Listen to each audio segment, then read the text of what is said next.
So guys I hope you are doing well. ये Veer welcome to Studler family. तो कैसे हो दोस्तों, मैं आशा करता हूँ शानदार तरीके से आप लोग अपनी लाइफ को एंजॉय कर रहे हो, अपनी सेहत, फैमिली और पढ़ाई का ध्यान काफी अच्छे से रख रहे हो। आज है 18 फरवरी। आज का द हिंदू न्यूज़पेपर एनालिसिस और एडिटोरियल डिस्कशन जो है वो बहुत ही उम्दा रहने वाला है। काफी कुछ मैं डिस्कस करूंगा और बहुत ही बड़ा फोकस मेरा जो रहेगा वो रहेगा बेसिकली प्रीलिम्स पर, क्योंकि आप लोगों का प्रीलिम्स पास में आता जा रहा है। तो इसके चलते बहुत सारी फैक्चुअल इंफॉर्मेशन भी आप लोगों को जानने को मिलेगी। और आज आप लोगों को कई सारे स्टैटिक पोर्शन कवर करूंगा। जैसे हम लोग बात करेंगे नेशनल ह्यूमन राइट कमीशन के बारे में, पूरा एक चैप्टर आप लोगों का कवर हो जाएगा पॉलिटी का, ठीक है। तो इस तरीके से और भी बहुत सारी बैकग्राउंड इन्फॉर्मेशन आप लोगों को देखने को मिलने वाली है। डेली मैं आप लोगों को 2 क्वेश्चन देता हूं, उनको आप लोग जरूर अटेम्प्ट किया कीजिए। आप लोगों के लिए वो क्वेश्चन जो होते हैं आंसर राइटिंग के, एक थोड़ा सा टाइम लेंगे, लेकिन आप लोगों की जो पढ़ाई है उसको एक सही डायरेक्शन देते हुए वो चलेंगे। तो आइए पहले एक बार ओवरव्यू ले लेते हैं क्या क्या हम लोग डिस्कस करेंगे, उसके बाद में हम लोग चीजें देखेंगे। आप लोगों को पता होगा कल मैंने एक एक्सीडेंट से रिलेटेड आर्टिकल डिस्कस किया था, उसको और उम्दा तरीके से आज डिस्कस करेंगे, क्योंकि उसमें कुछ बहुत सारे इंपॉर्टेंट एक्स्ट्रा पॉइंट है, तो हम लोग समझेंगे इसके बारे में। आज का one of the best article आप लोगों को देखने को मिलेगा, जिसको मैं काफी शानदार तरीके से डिस्कस करूंगा और 2 इंपॉर्टेंट पर्सनैलिटी के बारे में आप लोगों से बात करूंगा। और ये इंपॉर्टेंट पर्सनैलिटी जो है इनकी थ्योरीज भी आप लोगों से कई बार एग्जाम में पूछ ली जाती है, ठीक है। तो किस तरीके से हम लोग पृथ्वी को नुकसान पहुंचा रहे हैं, तो कई सारी चीजें आप लोगों को जानने को मिलेगी इस आर्टिकल में। और क्या इस तरीके से मतलब बहुत सारे ऐसे इंटरेस्टिंग पॉइंट है जिनसे डायरेक्ट क्वेश्चन भी आप लोगों से एग्जाम में बन सकते हैं, तो इसलिए इसको अच्छे से पढ़ेंगे। कहने का मतलब ये है इंडिया और यूएई के रिलेशन के बारे में है, काफी डिटेल में आर्टिकल डिस्कस करूंगा। ये आर्टिकल रसिया और यूक्रेन के बारे में है वैसे तो, पर लेकिन फोकस है कि पोस्ट कोल्ड वॉर कैसे चीजें चेंज हो रही है, तो इसके ऊपर भी हम लोग नजर डालेंगे।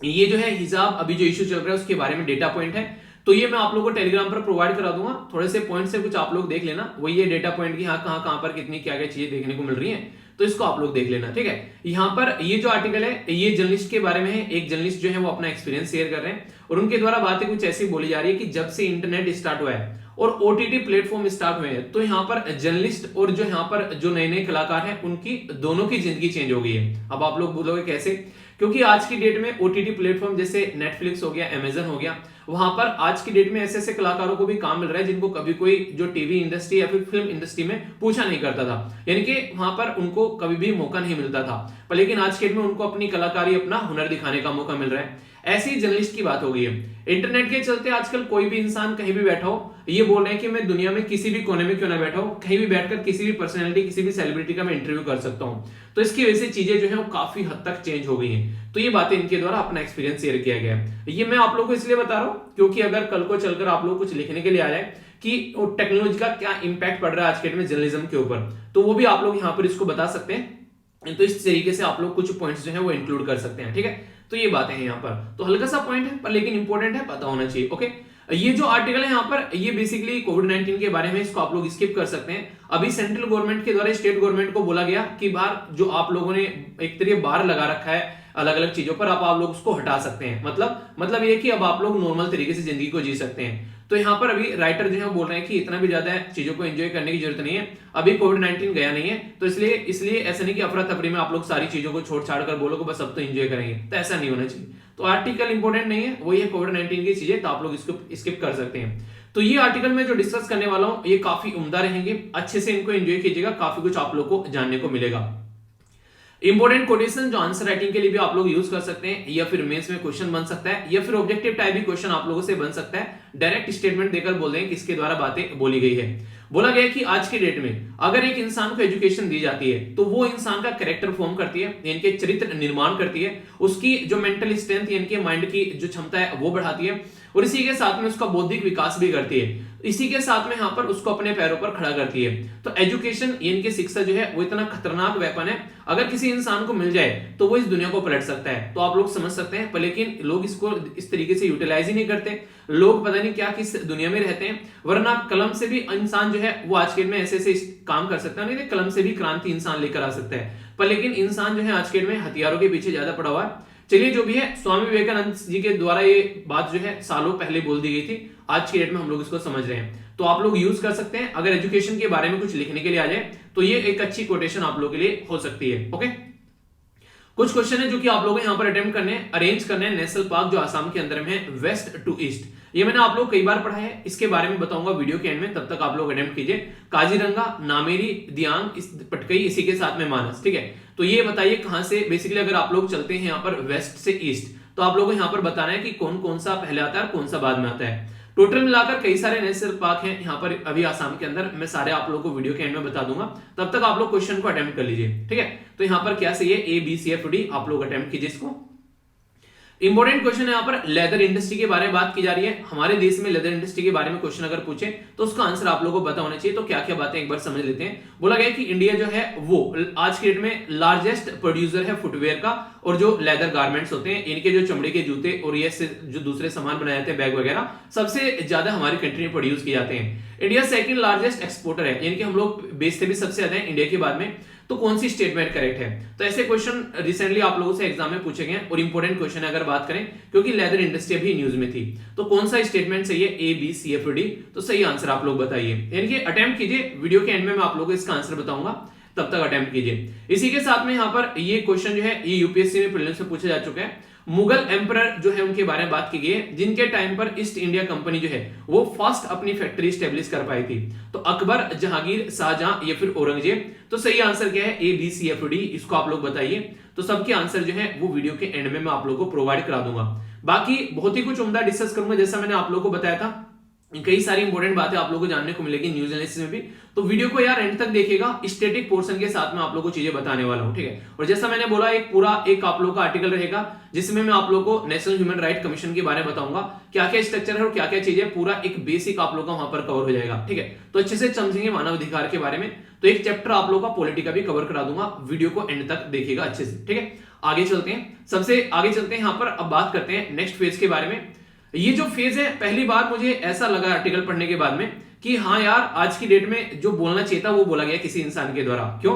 क्योंकि आप लोगों ने नॉर्मली सुना होगा, हम लोग बड़ी ही खुशी खुशी में बोलते हैं कि हम लोगों को क्या करना है, हम लोगों को पृथ्वी को प्रोटेक्ट करना है, ठीक है। ये बिल्कुल ऐसी बात है जैसे हम लोग बोलते हैं वुमेन को हम लोग को प्रोटेक्ट करना है, यानी कि जो औरत बच्चों को जन्म देती है, जिसकी वजह से यहाँ पर जो बेसिकली पृथ्वी पर इंसान है वो आते हैं, उसी को प्रोटेक्ट करने की बात हम लोग करते हैं। ऐसे ही पृथ्वी के बारे में है, पृथ्वी को प्रोटेक्ट करने की बात करते हैं, उसी पृथ्वी पर जिसकी वजह से वहां पर हम लोग जिंदा है, उसके ऊपर इन्वायरमेंट है, तो हमारे जैसे इंसान वहां पर आज के दिन में रह पा रहे हैं, तो उसी पृथ्वी को हम लोग प्रोटेक्ट करने की बात कर रहे हैं। तो यहाँ पर राइटर ने उल्टा बोला है, थोड़ा सा राइटर ने बड़ी इंटरेस्टिंग चीज बोली जो मुझे पर्सनली अच्छी लगी। बोला भाई साहब, पृथ्वी को प्रोटेक्ट करने की जरूरत नहीं है, आप लोग को अपने आप को प्रोटेक्ट करने की जरूरत है पृथ्वी से, क्योंकि जब आप लोग हरकतें करोगे तो पृथ्वी जो है वो आप लोगों को उसका अंजाम भोगने के लिए तैयार रहेगा। मतलब लैंडस्लाइड है, यहाँ पर मिट्टी फिसली बहुत सारी, और ये जो मिट्टी है फिसल कर आप लोग देखते हैं यहाँ पर बहुत सारे घर थे और पूरे घरों पर यहाँ पर ये मिट्टी आकर फैल गई। तो समझ सकते हैं कितने सारे लोगों की जान गई होगी। कुछ ना कुछ कंस्ट्रक्शन की एक्टिविटी यहाँ पर की गई, खुदाई की होगी, कुछ ना कुछ ऐसा बनाया गया होगा। तो नेचर के साथ में अगर छेड़खानी करोगे तो उसकी चीजें आप लोग को भोगनी पड़ेगी, ये बातें यहाँ पर बोली गई है। तो समझेंगे सारी बातें। ये यहाँ पर थोड़ा सा मतलब इसको देख लेना, ये गलत लग गया यहाँ पर, ये बेसिकली दूसरे आर्टिकल में चीजें थी, ठीक है। यहाँ पर ये जो है आप लोगों का जीएस पेपर 1 में होगा, ज्योग्राफी के पॉइंट ऑफ से लोकेशन वगैरह या फिर क्या इंपैक्ट पड़ता है उसके पॉइंट ऑफ से इंपॉर्टेंट आप लोगों के लिए क्वेश्चन हो जाएगा, या फिर इन्वायरमेंट पर क्या इंपैक्ट पड़ता है, तो जीएस पेपर 3 यानी कि जीएस पेपर 2 और 3 के पॉइंट ऑफ से काफी इंपॉर्टेंट ये आर्टिकल आप लोगों का रहेगा। समझने की कोशिश करते हैं क्या बातें बोली गई है। आज की डेट में इंसान जो है वो ऐसी ऐसी हरकतें कर रहे हैं कि यहाँ पर पृथ्वी पर एक तरीके से जो रिसोर्सेज हैं उनको बर्बाद करने की कोशिश कर रहे हैं। जो भी रिसोर्सेज हैं, चाहे वो हवा हो, चाहे वो पानी हो, मतलब जो भी उसको लगता है वहां पर जहां पर वो अपने पैर पसार सकता है वो अपने पैर पसार रहा है। तो इसकी वजह से दिक्कतें देखने को मिल रही है। तो मैं आप लोगों को 2 इंपॉर्टेंट पर्सनैलिटी के बारे में बताऊंगा।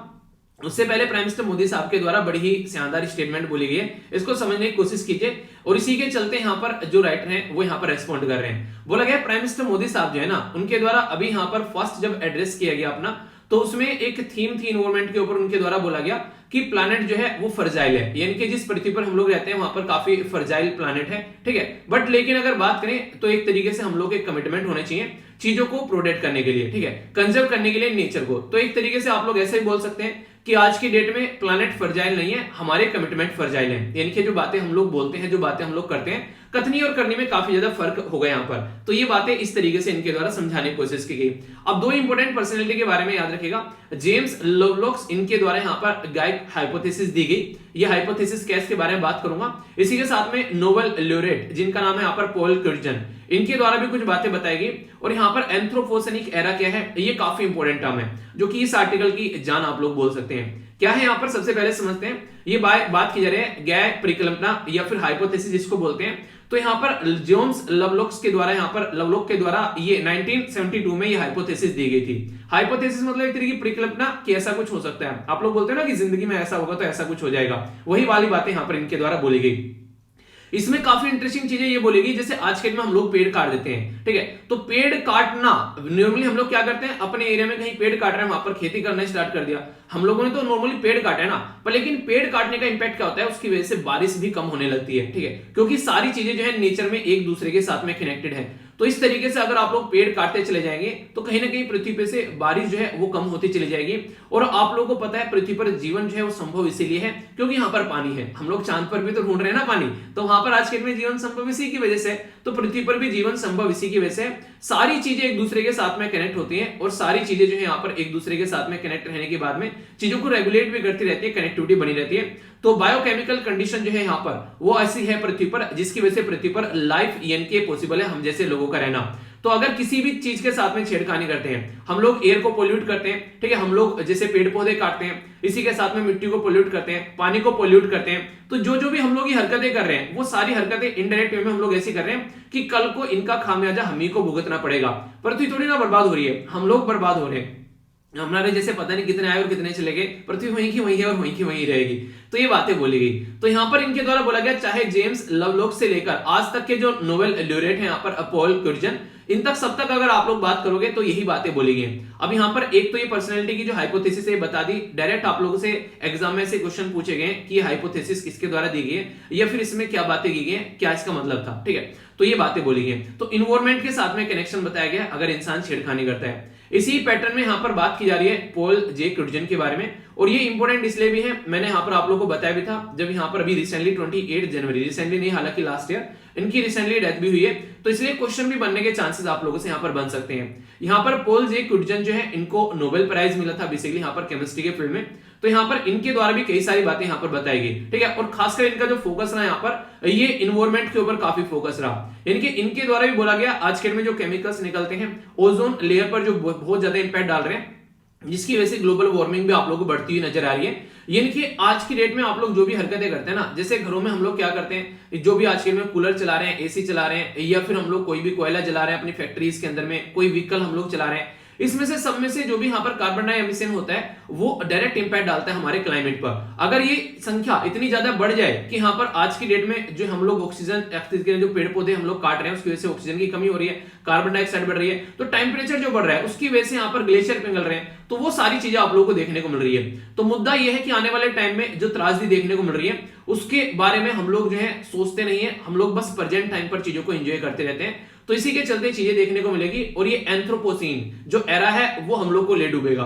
एंथ्रोपोसीन एरा मतलब जहां पर जो इंपैक्ट है वो ह्यूमन की एक्टिविटीज का है। नॉर्मली आप लोगों ने ज्योग्राफी में पढ़े हुए कई सारे एरा यहाँ पर, तो हम लोग अभी कहां पर बात करें, जहां इंसानों की हरकतें हैं उसके बारे में हम लोग यहाँ पर बात करें। वरना पास्ट में आप लोगों ने देखा होगा जैसे कि पैलियोजोनिक हो गया, मीसोजोनिक, ठीक है, यहाँ पर आप लोगों को कई सारे एरा है, यानी कि जब से पृथ्वी बनी है तब से लेकर यहाँ पर क्या क्या एक्टिविटी होना स्टार्ट हुई, पहले जीव जंतु आना स्टार्ट हुए, फिर इंसान आए आगे चलकर, तो उसका पूरा प्रोसीजर जो है अब हम लोग एंथ्रोपोसेनिक एरा में है, यानी कि इंसान जो हरकतें कर रहा है उसकी वजह से एनवायरमेंट पर जो इंपैक्ट पड़ रहा है उस वाली दुनिया में हम लोग बैठे हुए हैं। तो ये टर्म भी आप लोगों के लिए इंपोर्टेंट हो जाती है, ठीक है। अगर आप लोग खासकर ज्योग्राफी के स्टूडेंट है, ऑप्शनल पेपर है, तो आप लोगों के लिए और भी इंपोर्टेंट हो जाता है। तो ये जो साइंटिस्ट थे इनको इतने सारे प्राइज मिले, आप लोग देखते हैं यहाँ पर कई सारे इनको प्राइज मिले, नोबेल प्राइज 1995 में मिला, और बाकी सारे जो ये प्राइज इनको मिले हैं ये सारे प्राइज इनको किस में मिले हैं, ये सारे इन्वायरमेंट में फील्ड में काम करने से मिले हैं। तो इनके द्वारा भी यहाँ पर ये बातें पहले ही बोल दी गई, तो हम लोग को ये समझनी चाहिए पर हम लोगों ने समझा नहीं यहाँ पर, तो इसलिए इनके बारे में सोचने की जरूरत है। चलिए कुछ और इंपोर्टेंट क्वेश्चन आप लोगों को बता देता हूँ, हो सकता है कई बार प्राइज के बारे में पूछ ले जाते हैं अगर वो न्यूज में होता है, तो इसके बारे में बात करते हैं। जैसे यहाँ पर तो लिखा है यहाँ पर टेलर प्राइज फॉर इन्वायरमेंट, तो ये तो इन्वायरमेंट के लिए है, 1989 में मिला इनको। इसी के साथ में वोल्वो इन्वायरमेंट प्राइज हो गया,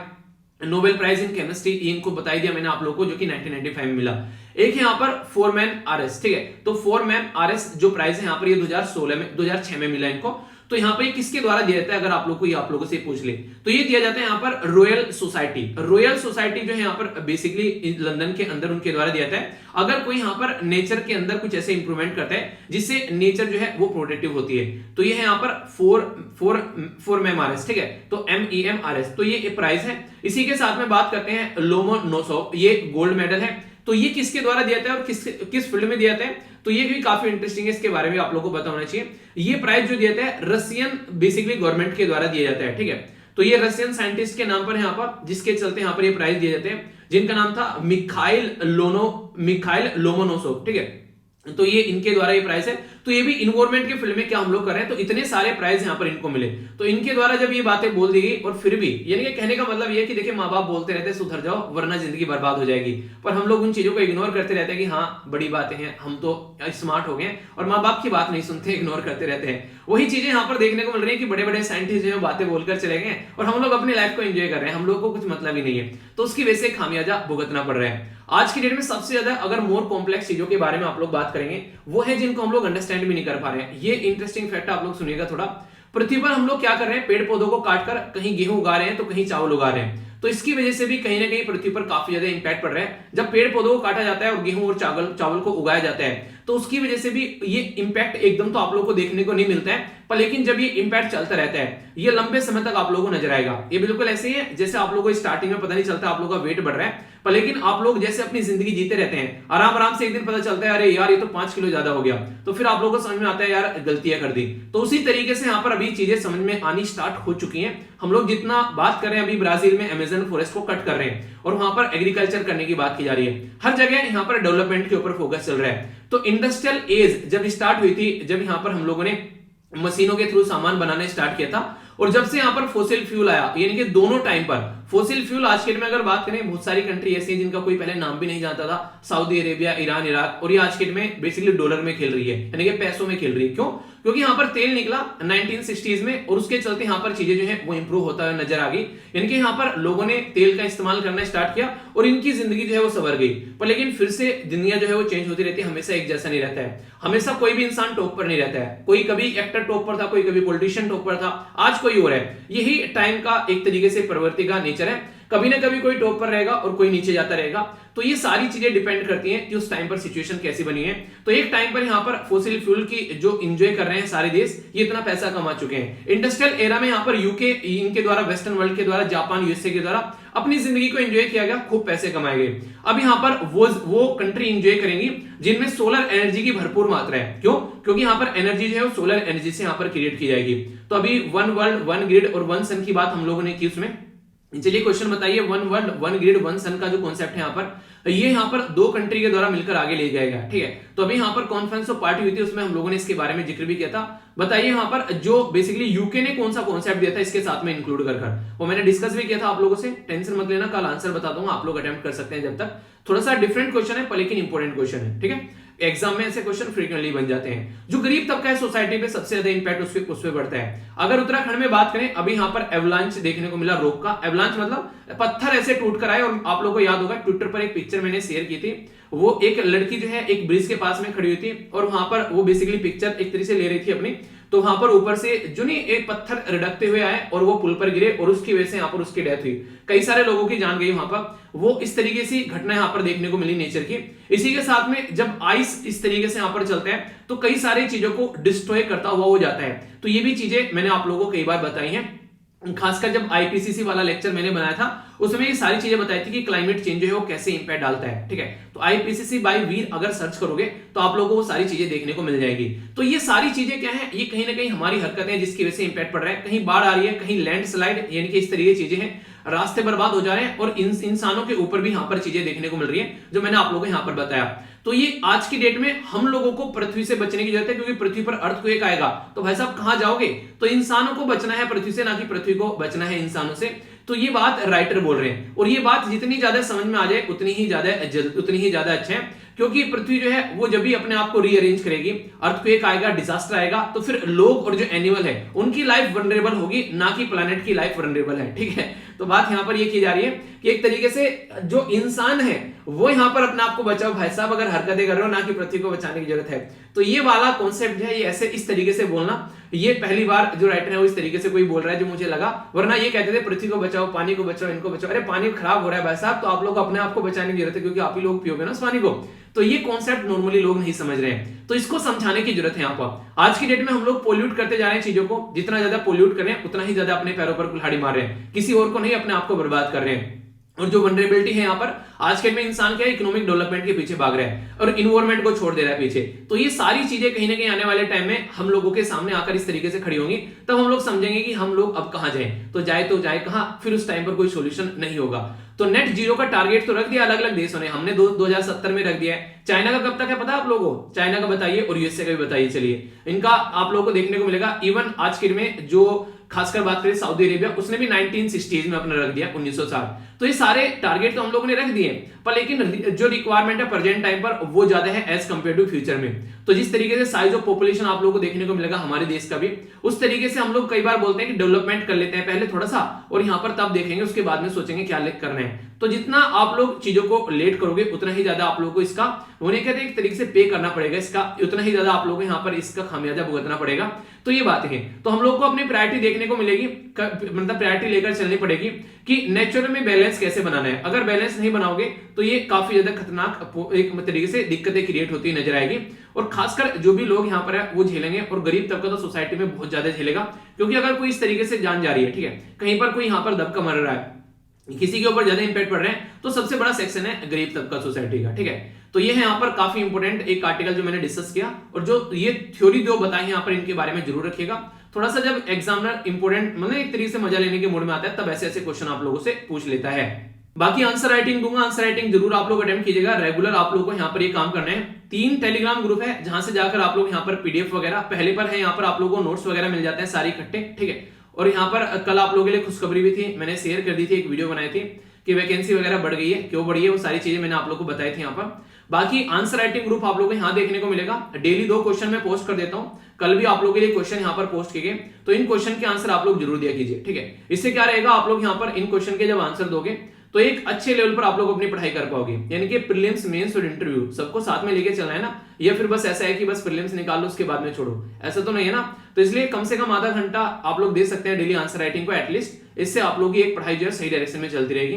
तो डेली 2 क्वेश्चन देता हूं, यहाँ पर आप लोगों को पोस्ट करने होते हैं अपने आंसर, तो आप लोग इनको पोस्ट कर सकते हैं। ठीक है, तो ये है। और बाकी जो यहाँ पर एसएलवी पीडीएफ है, यहाँ पर आप लोगों को नोट्स वगैरह प्रोवाइड कराते रहता हूँ, और यहाँ पर और भी आप लोगों को डेली आर्टिकल भी देता हूँ जो कि आप लोग एंजॉय कर सकते हैं चीजों को अच्छे से। ठीक है, तो ये 3 टेलीग्राम चैनल है जो कि आप लोगों के लिए सारी चीजें फ्री ऑफ कॉस्ट है, इनको एंजॉय कीजिए, अपनी पढ़ाई को एक सही डायरेक्शन आप लोग दे सकते हैं। ठीक है, आगे बढ़ते हैं नेक्स्ट आर्टिकल की ओर। और देखिए जब भी कोई आर्टिकल मैं कंप्लीट करता हूं ना, उसके बारे में थोड़ा सा रोककर सोचा भी करो क्या क्या बातें मैंने आप लोगों को बोली है। ठीक है, ऐसा नहीं कि बस आगे बढ़ते जा रहे हैं, बस खत्म होती जा रही है चीजें, तो वो वाला मुद्दा नहीं होना चाहिए। तो इस तरीके थोड़ा सा आप लोग चीजों को रोको और समझो, इससे आप लोग चीजों के साथ में कनेक्ट भी कर पाओगे और चीजों को समझ भी पाओगे। ठीक है, एक आर्टिकल मैंने कल डिस्कस किया था, आज एक आर्टिकल और है, इसको थोड़ा समझने की कोशिश करते हैं, और ये खासकर प्रीलिम्स के लिए बहुत इंपॉर्टेंट है। ठीक है, क्योंकि जो इन्फॉर्मेशन मैं आप लोगों को देने वाला हूं उससे डायरेक्ट क्वेश्चन एग्जाम में आप लोगों को देखने को मिल सकते हैं। जैसे कि यहाँ पर अभी जो आर्टिकल लिखा गया राइटर के द्वारा, एक काफी इंपॉर्टेंट आर्टिकल लिखा गया, आर.के. विज साहब है यहाँ पर, ये यहाँ पर काफी इंपॉर्टेंट ऐसे आर्टिकल लिखते हैं, कई बार मैंने देखा है, आप लोगों से डिस्कस भी किया है। तो आज का आर्टिकल इनके द्वारा रोड सेफ्टी के ऊपर लिखा गया है। तो यहाँ पर हमारे देश के अंदर में रोड सेफ्टी जो है वो एक काफी बड़ा इशू है, क्योंकि बहुत सारे एक्सीडेंट आप लोगों को देखने को मिलते हैं, बड़ी ही फ्रीक्वेंटली एक्सीडेंट नॉर्मली आप लोगों ने देखे होंगे। तो इसके चलते यहां पर हम लोग बात करें तो बात की जा रही है vehicle crash and road safety. ये एक वेबिनार ऑर्गेनाइज कराया गया था जो यहां पर यूनिवर्सिटी ऑफ पुणे के अंदर में। तो नितिन गडकरी जी जब वहां पर गए तो उनके द्वारा काफी इंपॉर्टेंट बात बोली गई, और ये आप लोगों के लिए क्वेश्चन की फॉर्म में बन सकती है, ध्यान से सुनिएगा थोड़ा। इनके द्वारा ये बोला गया कि आज की डेट में हम लोगों का टारगेट जो है 2025 तक का 50% रोड एक्सीडेंट को कम करना है, यानी कि जितने भी रोड एक्सीडेंट हो रहे हैं उसका 50% हम लोग कम कर देंगे 2025 तक का, और पूरा टारगेट अचीव कर लेंगे 2030 तक का, यानी कि 2030 तक का हम लोग 0 रोड एक्सीडेंट कर देंगे। ऐसे ऐसे स्टेप हम लोग उठाने वाले हैं। तो ये बातें इनके द्वारा यहां पर बोली गई। ऐसा है इनके द्वारा जो ये बातें बोली गई, ये डायरेक्ट क्वेश्चन आप लोगों से बन सकता है, ये इंफॉर्मेशन आप लोग आंसर राइटिंग में भी यूज कर सकते हैं। अब इसी के साथ में एक कॉन्फ्रेंस हुई थी स्टूडेंट के अंदर में, जिसमें थर्ड हाई लेवल ग्लोबल ये यहाँ पर conference on road safety for achieve एक तरीके से जो ग्लोबल जो गोल है 2030 तक का इनका टारगेट रखा गया। तो उसमें भी बोला गया कि 0 रोड एक्सीडेंट करना है हम लोग को 2030 तक का। चलिए ये तो अभी के टारगेट है, 2020 में बोला गया और हमारी कंट्री में नितिन गडकरी जी के द्वारा ये बातें बोली गई। पर लेकिन ऐसा नहीं है, पहली बार यहां पर ऐसा हो रहा है। इससे पहले 2010 में भी ऐसे वादे किए जा चुके हैं। तो हम लोग वादा फरामोश हो चुके हैं आज की डेट में, हम लोग वादा करके भूल जाते हैं। ठीक है, जैसे मैं आप लोग कई बार बोलता हूं कि आप लोग हैं आंसर राइटिंग किया करो, पर लेकिन बहुत कम बच्चे ऐसे हैं जो रेगुलर आंसर राइटिंग कर रहे हैं, पर लेकिन वो कर रहे हैं और सिलेक्शन भी कम का ही होता है। आप लोग क्या लगता है, दुनिया भर के लोगों के सिलेक्शन होते हैं, बहुत ही कम लोगों के सिलेक्शन होते हैं जिसने प्रॉपर वे में अपनी जो पैटर्न है उसको फॉलो किया है। तो आप लोग को ये कंटिन्यूअस जरूर करते रहना है। ठीक है, और इसी के साथ में बोलता हूं डेली वीडियो को आप लोग अपना थम्स अप दे सकते हैं, वो भी आप लोग देखते हैं, उसमें भी लोग कंजूसी बरतते हैं। तो ये ऐसा मत किया करो।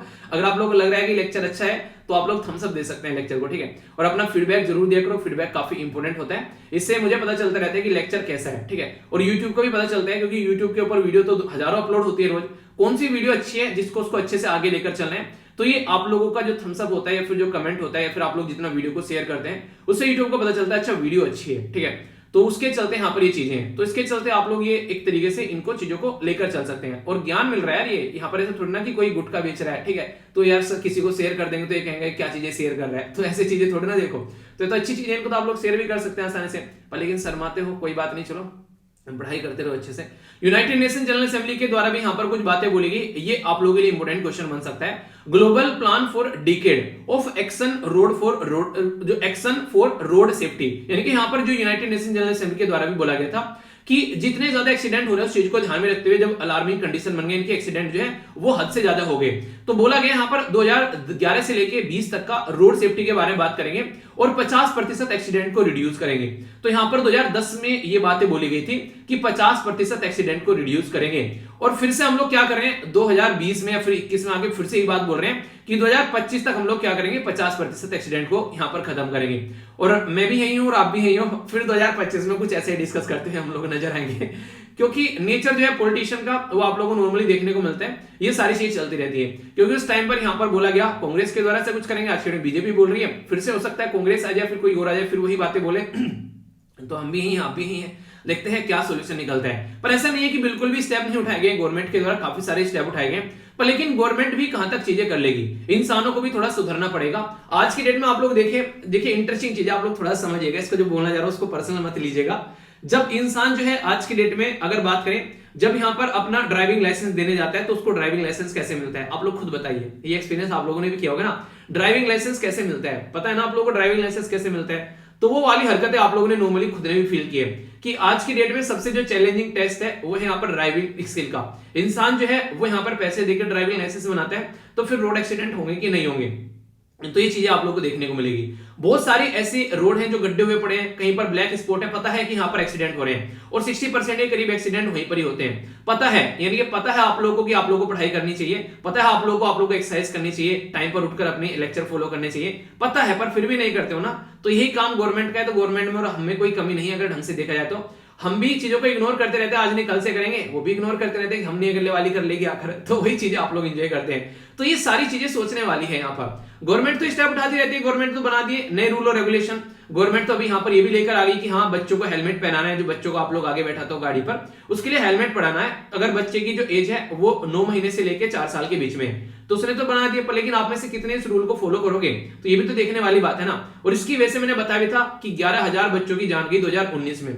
तो घर का चिराग जो है जिसको हम लोग मजे मजे में बैठाकर चलते हैं बाइक पर स्कूटर पर, ये आप लोगों ने भी किया होगा कई बार। मम्मी अगर पापा कहीं पर जा रहे हैं, मम्मी की स्कूटी पर बैठ लो, पापा की बाइक वगैरह पर बैठ लो गाड़ी में, फिर भी एक बार को इंसान सेफ रह जाता है, पर लेकिन इनमें जो है काफी ज्यादा दुर्घटनाएं घटने के चांसेस रहते हैं। तो ये बातें बोली गई, तो इनको समझना पड़ेगा। और जो 2 व्हीलर होता है वो तो और भी ज्यादा खतरनाक होता है। और ये इंपॉर्टेंट डेटा, अगर आप लोग महाराष्ट्र उत्तर प्रदेश से आते हैं तो ये डेटा जरूर आप लोग याद रखिएगा कि सबसे ज्यादा जो डेथ हुई एक्सीडेंट की वजह से महाराष्ट्र और उत्तर प्रदेश में आप लोग को देखने को मिली। और बाकी ये जो डेटा है ये मैंने कल भी आप लोगों से डिस्कस किया था, थोड़ा सा इसको याद रख लेना। जो 2025 तक बोला 50% डेथ को कम करेंगे, और हमारा देश दुनिया में सबसे ज्यादा एक्सीडेंट की वजह से डेथ होने वाला देश है। यूएसए और चाइना के बाद में। तो ये डायरेक्ट स्टेटमेंट या फिर क्वेश्चन भी आप लोगों से बन सकता है।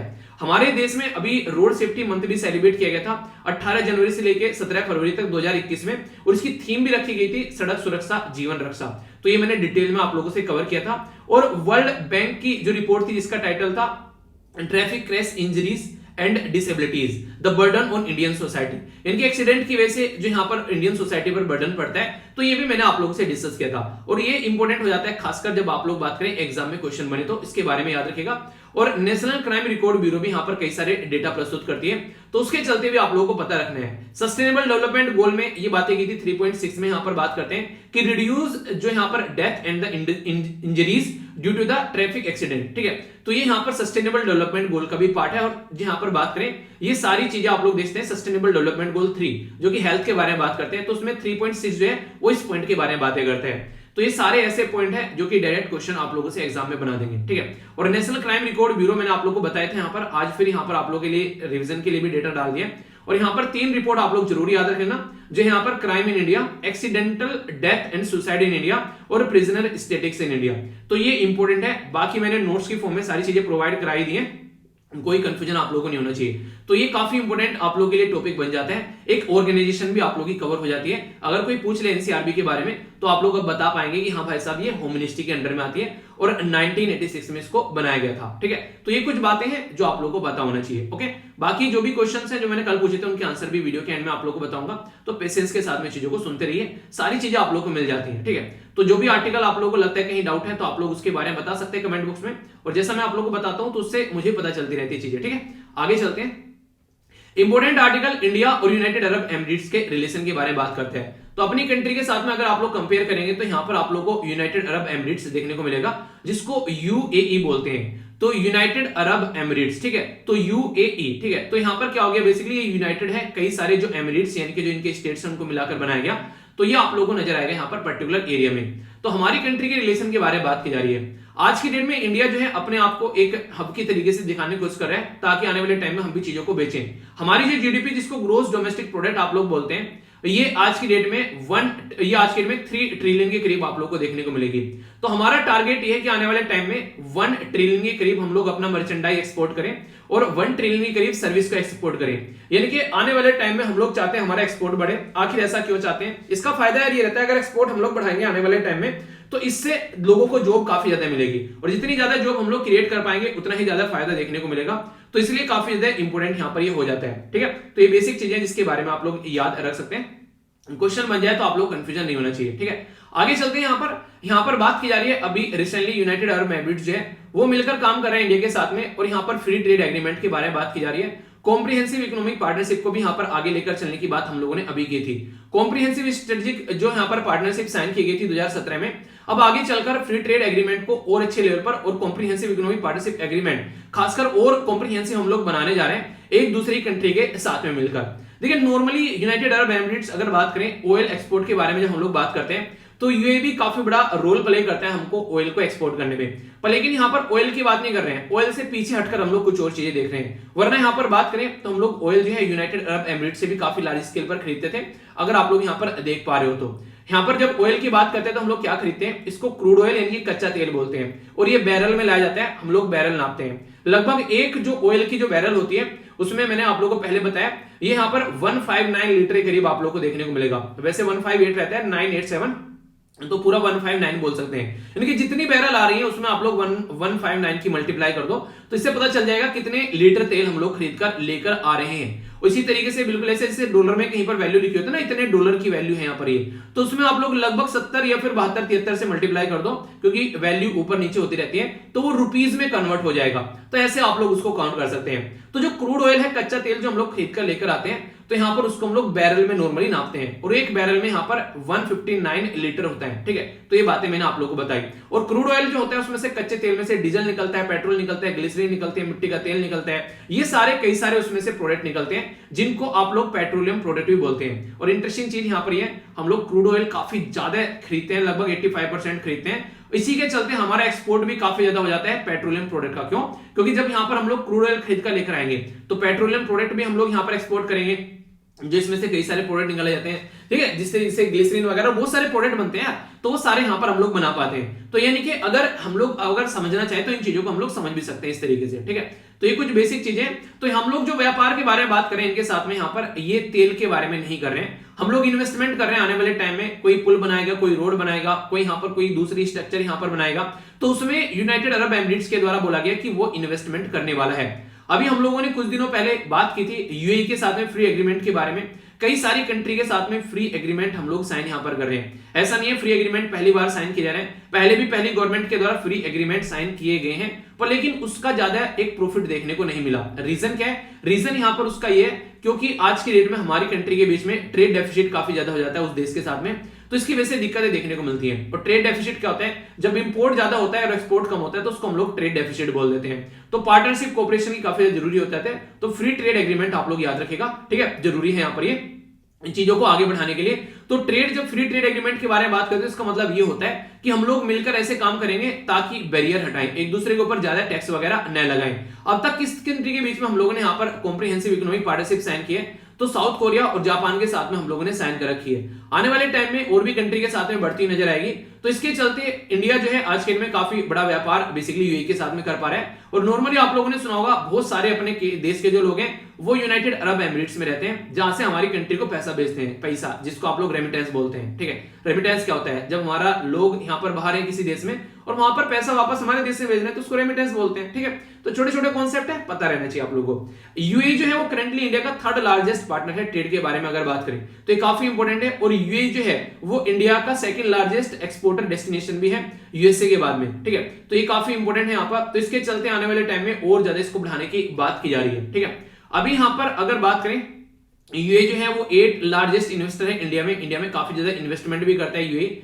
11 बिलियन यहां पर अब तक कर चुका है 2020 से लेकर 2021 तक, 2000 से लेकर 2021 तक का, ठीक है। तो ये अगर बात करें पिछले 20 सालों में तो काफी ह्यूज इन्वेस्टमेंट यहां पर किया है। इसी के साथ में जो यहां पर इंडियन कंपनीज के द्वारा भी काफी ज्यादा एक तरीके से एस्टिमेशन लगाई जाती है इंडियन कंपनी यूएई में काम कर रही है तो लगभग 85 बिलियन। तो यहां से एक अंदाजा लगा सकते हैं यहाँ पर काफी बड़ा इन्वेस्टमेंट आप लोग यहाँ पर देखने को मिल रहा है। एक्सपोर्ट और इंपोर्ट क्या करते हैं? जैसे कि फूड आइटम्स हो गए एक्सपोर्ट करते हैं, मशीनरी हो गई, जेम्स एंड ज्वेलरी हो गई, ठीक है। तो ये चीजें। और इंपोर्ट क्या करते हैं? क्रूड ऑयल हो गया, पेट्रोलियम प्रोडक्ट्स हो गए, ठीक है, प्रीसियस मेटल्स हो गए, ये सारी चीजें, या फिर वुड यानी कि लकड़ी के प्रोडक्ट हो गए, तो ये सारी चीजें। तो अगर बात करें काफी इंपॉर्टेंट है दोनों कंट्री के बीच में। तो आने वाले टाइम में और भी अच्छे लेवल पर ट्रेड को बढ़ाने की बात की जा रही है, ह्यूज इन्वेस्टमेंट देखने को मिलेगा।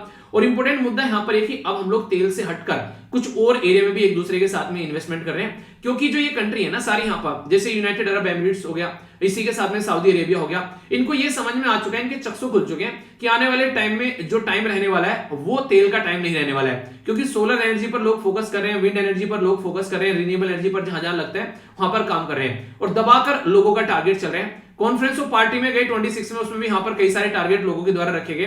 तो इनको समझ में नहीं आ रहा है क्या ये बात? इनको भी समझ में आ रहा है। तो इसलिए इन्होंने अभी से ही अपनी जो अर्थव्यवस्था है, इकोनॉमी है, उसको ट्रांसफॉर्म करना स्टार्ट कर दिया है, ताकि आगे आने वाले टाइम में अगर तेल के ऊपर डिपेंडेंसी लोगों की कम होगी तो इनकी खस्ता हालत न हो जाए। यानी कि इनके द्वारा जो पैसा कमाया गया है उसको सही तरीके से यूटिलाइज करना चाहते हैं ढांचागत विकास में। इसलिए सऊदी अरेबिया ने खुद अपने लिए यहां पर टारगेट रखा 2060 तक का, यहां पर ये नेट जीरो एमिशन करने वाले हैं, जैसे हमारा 2070 तक का है। तो इससे आप लोग एक अंदाजा लगा सकते हैं यहां पर, ठीक है। तो ये काफी इंपॉर्टेंट है यहां पर। तो ये इंडिया और यूएई के रिलेशन के बारे में कुछ बातें मैंने आप लोगों से की। आई होप कि आप लोगों के माइंड में इसको लेकर क्लैरिटी आई होगी। जो भी कंफ्यूजन है वो आप लोग जरूर दूर कर लेना, ठीक है। कंफ्यूजन नहीं होना चाहिए। थम्स अप देकर बता सकते हैं कैसा लगा आर्टिकल। बाकी आप लोग कोई डाउट हो तो जरूर बताइएगा, ओके। अब चलते हैं एक और इंपॉर्टेंट आर्टिकल की ओर। हालांकि ये आर्टिकल मैं कई बार डिस्कस कर चुका हूं, पर कुछ इंपॉर्टेंट पॉइंट मैं आप लोगों को यहां पर बताऊंगा। इंपॉर्टेंट पॉइंट में सबसे इंटरेस्टिंग यहां पर यह है जो मुझे पढ़कर भी थोड़ी हंसी आई, जो रशिया के एम्बेसडर हैं उनके द्वारा कई बार ये बातें बोली गई कि हमारा प्लान नहीं है यूक्रेन पर अटैक करने के लिए, ठीक है। पर लेकिन फिर भी यहां पर आज की डेट में इनके द्वारा 1,30,000 के करीब जो ट्रूप्स हैं यहां पर बेसिकली यूक्रेन के बॉर्डर पर ले जाकर बैठा दिए। तो यहां पर इंडिया बोल रहा है कि भाई साहब कबड्डी खेलने जा रहे हो क्या? क्योंकि तुम तो वहां कबड्डी खेल रहे हो, हम लोग क्वाड की मीटिंग में जा रहे हैं, कहीं पर भी जा रहे हैं, हमसे क्वेश्चन पूछे जा रहे हैं, तुम रशिया के ऊपर प्रेशर क्यों नहीं डाल रहे हो? तो बताओ यार तुम क्या करना चाह रहे हो, ताकि हम लोगों को भी जवाब मिले लोगों को देने के लिए। तो इंपॉर्टेंट बन जाएगा जीएस पेपर 2 के अंदर, ये आप लोग देखते हैं। और यहाँ पर कॉन्फ्लिक्ट जो है क्या वो टल रहा है? अभी इसके बारे में भी आप लोगों से बातें की जा सकती है। मतलब क्या इसका मतलब सीधा सीधा ये है कि रसिया जो है, देखिए रसिया अभी पुतिन भी ये कह रहा है कि मुझे कॉन्फिडेंस दिलाओ कि आप लोग ऐसी हरकतें नहीं करोगे, कुछ ऐसा एग्रीमेंट साइन करो कि कल को यूक्रेन जो है वो नेटो का मेंबर नहीं बनेगा, तो मैं कुछ शांति की सांस लूं और मैं भी अपने काम पर फोकस करूं और तुम भी अपने काम पर फोकस करो। अगर यूक्रेन जो है वो नेटो का मेंबर बन गया तो भाई साहब फिर मैं किसी चीज की गारंटी नहीं दे सकता, यानी कि उसके बाद में जो होगा उसकी रेस्पॉन्सिबिलिटी तुम्हारी खुद की है। ये बात ऑलरेडी पुतिन साहब जो है वो पूरा एक तरीके से गुस्से में बोल चुके हैं और इसके चलते सारे स्टेप भी उनके द्वारा उठाए जा चुके हैं। यूक्रेन जो है यहाँ पर एक तरीके से अनस्टेबल कंडीशन क्रिएट कर चुके हैं और ये सारा माहौल जो बन रहा है ये पोस्ट कोल्ड वॉर बन रहा है। पोस्ट कोल्ड वॉर, जब कोल्ड वॉर खत्म हुई थी उस टाइम पर क्या हुआ था, रसिया, जिसको आज के डेट में आप लोग रसिया बोलते हैं, उसको उस टाइम पर यूएसएसआर सोवियत यूनियन बोला करते थे, उसका विघटन हुआ और उसमें से 15 देश निकल गए, जिसमें सबसे बड़ा देश बना वो बना रसिया। तो 1990s में यहां पर ये चीजें आप लोगों को देखने को मिली, जिसके चलते यहां पर ये सिचुएशन क्रिएट हुई। कंट्री कौन कौन सी बनी, अर्मीनिया हो गया, अजरबैजान, बेलारूस, इस्टोनिया, जॉर्जिया, इसके साथ में कजाकिस्तान, किर्गिस्तान, लिथुआनिया, लिथुआनिया, मोल्डोव, ठीक है, रसिया, तजाकिस्तान, ये तुर्कमेनिस्तान, यूक्रेन जो कि यहां पर सबसे बड़ा मुद्दा है, और इसी के साथ में उज्बेकिस्तान। अगर बात करें इनमें से बहुत सारी कंट्री ऐसी है, जैसे मैंने बताया यहां पर छोटी छोटी कंट्री जो कि आज के डेट में नेटो का मेंबर बन चुकी है। इस्टोनिया हो गया, लतविया हो गया, लिथुआनिया हो गया, तो ये ऑलरेडी नेटो का मेंबर बन चुके हैं। तो पुतिन साहब ये कह रहे हैं कि अब और नहीं भाई साहब, अगर इससे आगे बढ़ोगे तो मेरी जो सब्र का बांध टूट जाएगा और उसमें सबके सब आप लोग बह जाओगे। तो यही बातें इनके द्वारा बताई गई है। तो पुतिन साहब यही चाह रहे हैं कि चीजों को जो है एक तरीके से शांति में रहे, पर लेकिन कई सारे लोग ये बोले कि पुतिन साहब ने एक अपॉर्चुनिटी में बैठे हुए हैं, क्योंकि रसिया जो यूएसए के लिए आज के प्रॉब्लम कौन है, वो चाइना बन चुके हैं। चाइना बन चुके, उधर नॉर्थ कोरिया आप लोगों को दिक्कत देखने को मिलेगी, उधर अफगानिस्तान में उनकी बेइज्जती हो चुकी है, तो रसिया पर ज्यादा फोकस नहीं है। तो इसका फायदा उठाना चाहते हैं पुतिन और चाहते हैं कि अपने अंदर ले जाए पूरा यूक्रेन को, ताकि कोई हरकतें न देखने को मिले और पूरे ब्लैक सी पर जो है वो उनकी कमांड हो जाए और अच्छी, और कोई उनकी कमांड को यहां पर इंटरफेयर न करे। तो पुतिन साहब यहां पर ऐसा कुछ चाहते हैं। तो ये सारे मुद्दे यहां पर देखने को मिल रहे हैं। तो अभी एक चाहता है कि शांति हो जाए, दूसरा चाहता है कि इस तरीके से हो जाए, तो वही सारी चीजें चल रही हैं। तो उसके चलते सारे इशू देखने को मिलेंगे। तो क्रीमिया जो है वो कब हड़पा गया था इनके द्वारा, वो हड़का गया था 2014 में, और उसी के चलते यहां पर G8 कंट्री जो हुआ करता था उसमें से रसिया को लात मारकर बाहर किया, और वो आज के में G7 कंट्री है। G7 कंट्री में कौन कौन मेंबर है ये आप लोग को बताना है। क्यों? क्योंकि G20 के मेंबर के ऊपर भी यूपीएससी में क्वेश्चन पूछ दिया, तो G7 तो फिर भी छोटा है, इसमें तो पूछ ही सकता है, ठीक है। तो थोड़ा सा इसको आप लोग तैयार कर लीजिएगा, ठीक है। ये मैं बेस्ट क्वेश्चन भी आप लोगों से बन जाते हैं। सी ऑफ एजोव हो गए, यहाँ पर क्रेच स्टेट हो गया, दोनों कनेक्ट करने वाला, और सी ऑफ ये मारा है। तो ये सारी चीजें हैं जो आप लोग बेसिकली बेसिक चीजें हैं, ठीक है। और इंडिया और रसिया का याराना मैंने आप लोगों को बताया था, काफी पुराना याराना है रे। खासकर ये बात करें तो उस टाइम पर जो है कि 1971 की वॉर के टाइम में रसिया ने हमको भाईचारा निभाया था पूरा, वरना यूएसए जो है भाई साहब उस टाइम पर हमारे उल्टे में आकर पड़ गया था बिल्कुल। तो सारी चीजें आप लोग समझ सकते हैं यहाँ पर। तो ये कई सारे इश्यूज हैं जो कि आप लोग यहाँ पर याद रख सकते हैं। तो कंफ्यूजन नहीं होना चाहिए यार, ये सारी चीजें रेगुलर आप लोग देखते रहते हैं, तो आप लोग इनके ऊपर एक बार नोट्स बना लोगे तो फिर सारी चीजें जो है वो साइड में हो जाएगी, ठीक है।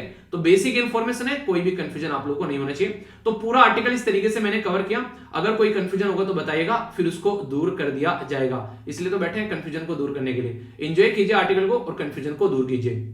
अब यहां से जो आर्टिकल मैं डिस्कस करने वाला हूं बहुत इंपॉर्टेंट है, खासकर प्रीलिम्स के पॉइंट ऑफ से, उनको थोड़ा सा और ज्यादा ध्यान से सुनिएगा, एक एक पॉइंट इंपॉर्टेंट रहेगा। अभी सुप्रीम कोर्ट के द्वारा क्या किया गया, जो बैन लगाया गया था हरियाणा हाई कोर्ट के द्वारा हरियाणा गवर्नमेंट के ऊपर कि वो प्राइवेट जॉब में रिजर्वेशन न दे, तो सुप्रीम कोर्ट ने वो बैन हटा लिया है। तो यानी कि यहां पर आप लोग बोल सकते हैं सुप्रीम कोर्ट जो है वो हरियाणा गवर्नमेंट के पखवाड़े में जाकर खड़ा हो गया है।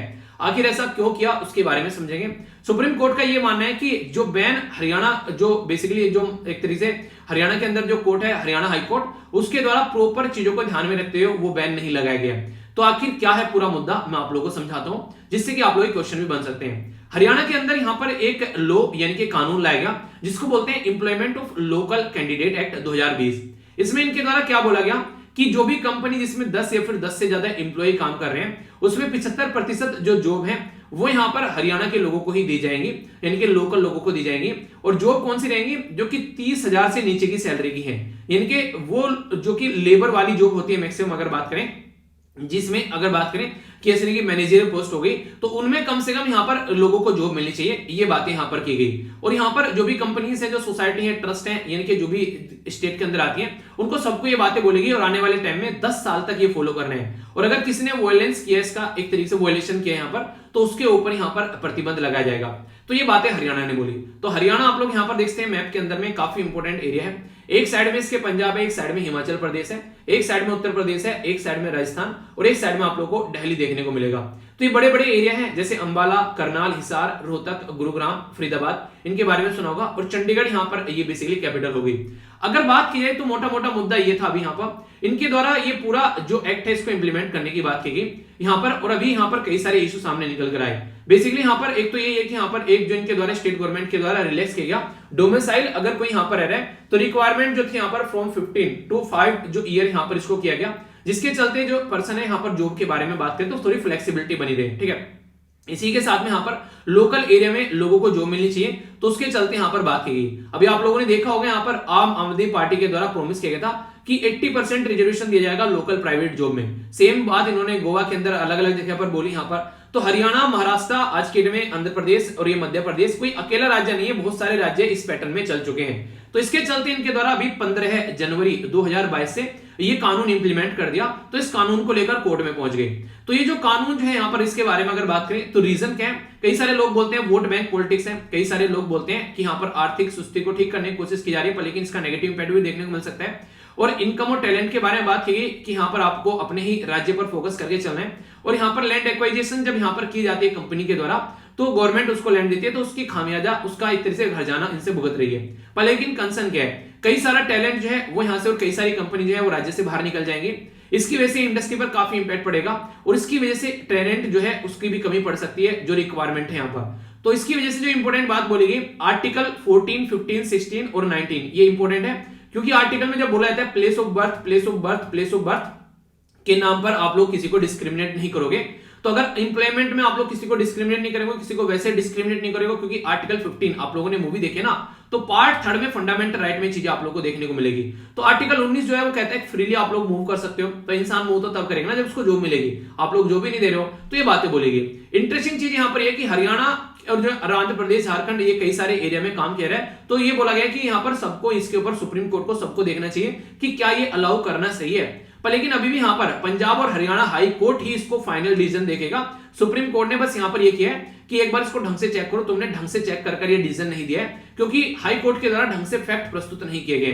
तो ये बातें देखने को मिल रही है। ठीक है, तो ये इंपॉर्टेंट पॉइंट है जो कि आप लोगों से क्वेश्चन बन सकते हैं यहाँ पर, कई बार ऐसे क्वेश्चन पूछ लेते हैं। ठीक है, तो ये पूरा एक आर्टिकल मैंने कवर किया। ओके, आइए चलते हैं नेक्स्ट आर्टिकल की ओर। ये यहाँ पर एक बड़ी ही बेइज्जती वाली बात आप लोग बोल सकते हैं जब इंटरनेशनल लेवल पर हमारी कंट्री की कमियां गिनाई जाती हैं। सिंगापुर के अंदर ऐसे ही कुछ देखने को मिला यहाँ पर। ठीक है, तो यहाँ पर अभी सिंगापुर के अंदर जो है एक मीटिंग के टाइम पर यहाँ पर सिंगापुर के जो प्राइम मिनिस्टर है जिनका नाम है ली हिसियांग लोंग, उनके द्वारा बड़ी ही खतरनाक बात बोल दी गई।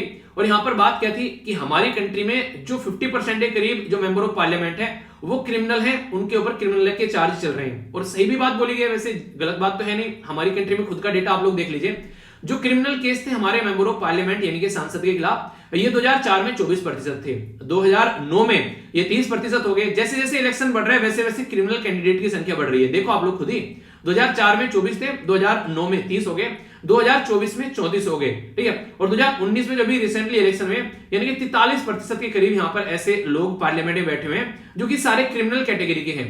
इसके ऊपर कई बार बात की जाती है। इवन 2014 में जब प्राइम मिनिस्टर साहब जो इलेक्शन करके आए थे उन्होंने बोला था 100 दिन के अंदर अंदर केस चलाया जाएगा और सबको जेल के पीछे पहुंचाया जाएगा। तो ऐसा कुछ देखने को तो मिला नहीं, पर लेकिन इसके चलते इंटरनेशनल लेवल पर बेइज्जती हो रही है। तो हो सकता है थोड़ी सी शर्म अब आए यहाँ पर। और यहाँ पर जो भी ये हरकतें देखने को मिलती हैं कि क्रिमिनल कैंडिडेट को टिकट दिया जाता है, और इससे भी ज्यादा हरकतें तो मुझे आप लोगों मतलब मुझे हम लोग को हमारी होनी चाहिए, क्योंकि उनको क्रिमिनल कैंडिडेट होने के बावजूद भी हम लोग वोट देते हैं। तो हमारी कंट्री की जनता कैसी है इससे भी पता चलता है। तो दोनों ही तरीके से आप लोग चीजें यहाँ पर देखते हैं, जो कि बड़ी बात है यहाँ पर कहीं ना कहीं इंटरनेशनल लेवल पर इस चीज को उठाना। ठीक है, इसी के साथ में यहाँ पर यूक्रेन के अंदर फ्लाइट को स्टार्ट करने की बात की गई। तो इंडिया ने बोला कि स्टार्ट कर दो फ्लाइट, कोई दिक्कत नहीं, एंजॉय करो, क्योंकि रशिया भी आता है कल को यहाँ पर, तो रशिया भी अपना दोस्ती है, तो आप लोग टेंशन मत लो, आप लोग अपना काम जारी रखो। ठीक है, यहाँ पर एक काफी बड़ा एक बेसिकली दिक्कतें देखने को मिल रही है यहाँ पर। ये है किसके बारे में, मनमोहन जी के द्वारा यहाँ पर अभी बात की गई, जो कि यहाँ पर नेहरू को ब्लेम किया गया यहाँ पर किसके द्वारा, प्राइम मिनिस्टर मोदी जी के द्वारा। प्राइम मिनिस्टर मोदी जी के द्वारा नेहरू जी को ब्लेम किया गया ये बोलकर कि ऐसा नहीं है, महंगाई आज की डेट में ही दिक्कत पहुंचा रही है। पहले भी यहाँ पर ऐसी चीज देखने को मिल रही है, उनके द्वारा उस चीज को लेकर कमेंट किया गया कि नेहरू जी के द्वारा ये बातें तब बोल दी गई थी जब देश आजाद हुआ था कि यहाँ पर किसी देश में कुछ चल रहा है तो हमारे देश के ऊपर इंपैक्ट पड़ता है। तो इसके चलते मनमोहन साहब के द्वारा बातें बोली गई कि पुरानी गवर्नमेंट को कब तक ब्लेम करते रहोगे, अब तो 10 साल तो तुम्हारे भी हो जाएंगे अभी 2024 में, तो आप यही बातें रहती है बेसिकली गवर्नमेंट क्या करती है। अभी एक बैंक का सबसे बड़ा फ्रॉड देखने को मिला। अब वो बैंक का फ्रॉड यहां पर बेसिकली कांग्रेस ने मजे लेने स्टार्ट कर दिए गवर्नमेंट के, जबकि खुद अपने गिरेबान में नहीं जागी। कांग्रेस के टाइम पर ही वो स्टार्ट हुआ था और कंटिन्यू रहा अभी यहां पर प्रेजेंट टाइम पर बीजेपी के टाइम पर भी। तो दोनों में से कोई भी गवर्नमेंट जो है वो दूध की धुली नहीं है, बस हमारे जैसे लोगों का बेवकूफ बनता रहता है और हम लोग बेसिकली अलग तरीके से चीजों को एंजॉय करते रहते हैं। तो पढ़े लिखे बेवकूफ हो जाते हैं कई बार हम जैसे लोग, जो बार बार यहां पर पता है कौन सही है और कौन गलत है, फिर भी हम लोग क्या करते हैं, हम लोग बस अपना अंधाधुंध अपनी वोट डालते हैं अलग अलग मुद्दों को ध्यान में रखते हुए। पर लेकिन रियलिटी में अगर देखा है तो यहाँ पर उसका इंपैक्ट भी हम लोग को झेलना पड़ता है। अच्छी एजुकेशन न मिलना, एम्प्लॉयमेंट न मिलना, इसी के साथ में रोड सड़कें वगैरह अच्छी न मिलना, तो सारी चीजें हम तो झेल रहे हैं, पर लेकिन हमको समझ में नहीं आती ये चीजें, इसी के चलते दिक्कतें देखने को मिलती है। केरला जो है वो चाहते हैं रिव्यू किया जाए 2014 में सुप्रीम कोर्ट के द्वारा जो वर्डिक्ट दिया गया था मुल्ला पेरियार डैम।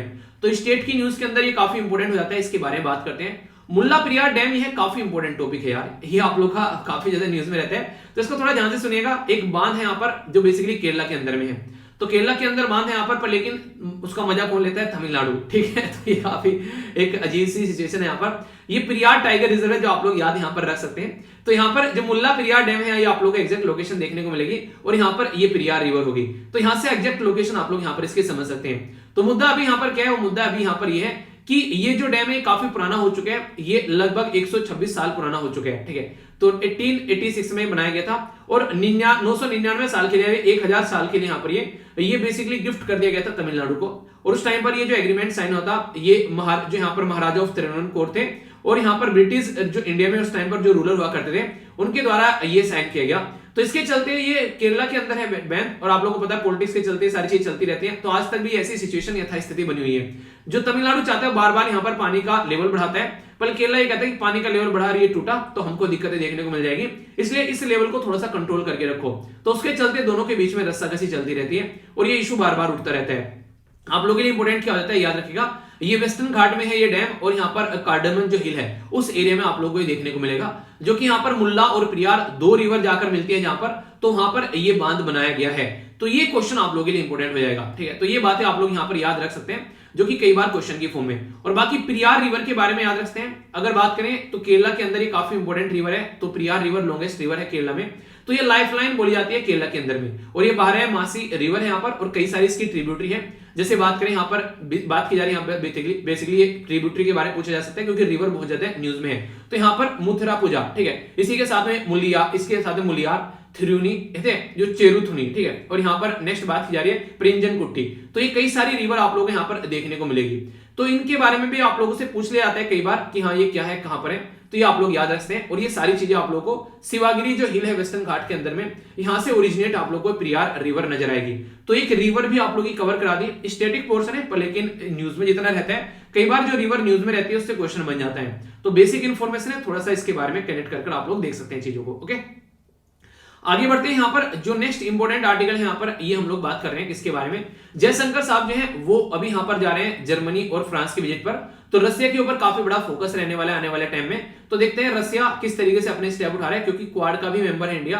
तो बहुत सारी बातें हमको यहाँ पर देखने को मिलेगी आने वाले टाइम में। तो जो भी डिस्कशन होगा, बातें होंगी, उसके ऊपर आर्टिकल आएगा तो फिर डिस्कस कर लेंगे, टेंशन काहे को लेने का, ठीक है। बाकी यहाँ पर बात की जा रही है ट्रिब्यूनल के बारे में। तो सुप्रीम कोर्ट जो है वो बोल रहा है कि थोड़ा सा देखते हैं कैसे जल्दी जल्दी काम किया जाए।